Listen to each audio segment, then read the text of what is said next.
Tantangan ekonomi dan lingkungan yang keras, pertemuan Biro Politik PKC mengungkapkan situasi sebenarnya. Perjuangan ekonomi China terus berlanjut di bawah tabir manipulasi data oleh Partai Komunis China, PKC, sebuah fakta yang secara tidak sengaja terungkap dalam pertemuan Politbiro pada tanggal 30 April yang memicu perdebatan signifikan.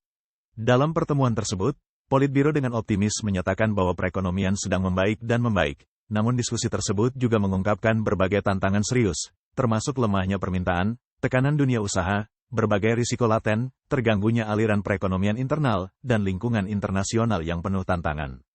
Kemerosotan sektor real estate, meningkatnya kegagalan bisnis, dan tingginya angka pengangguran menyoroti masalah-masalah ini.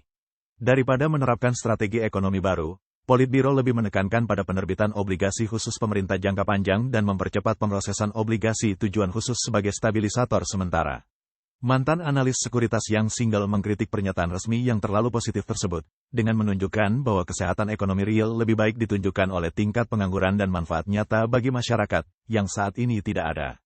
Ia memperingatkan bahwa pinjaman yang ada saat ini hanyalah sebuah langkah sementara untuk menstabilkan pasar sementara, dengan harapan prospek masa depan tanpa adanya peluang perbaikan yang nyata, perekonomian mungkin akan memasuki siklus penurunan yang semakin buruk.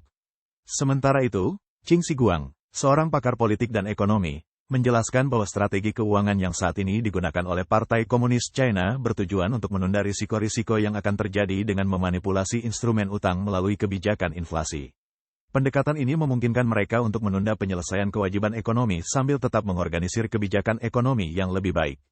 Namun, dengan lemahnya permintaan dalam negeri dan sulitnya operasional bisnis, harapan akan sirkulasi internal perekonomian yang mandiri masih tidak dapat dicapai, sehingga memaksa ketergantungan pada pasar internasional.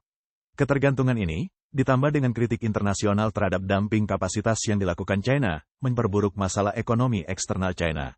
Menjelang sidang pleno Partai Komunis China yang ke-23 pada bulan Juli, permasalahan ekonomi masih belum terselesaikan dengan prospek masa depan yang suram.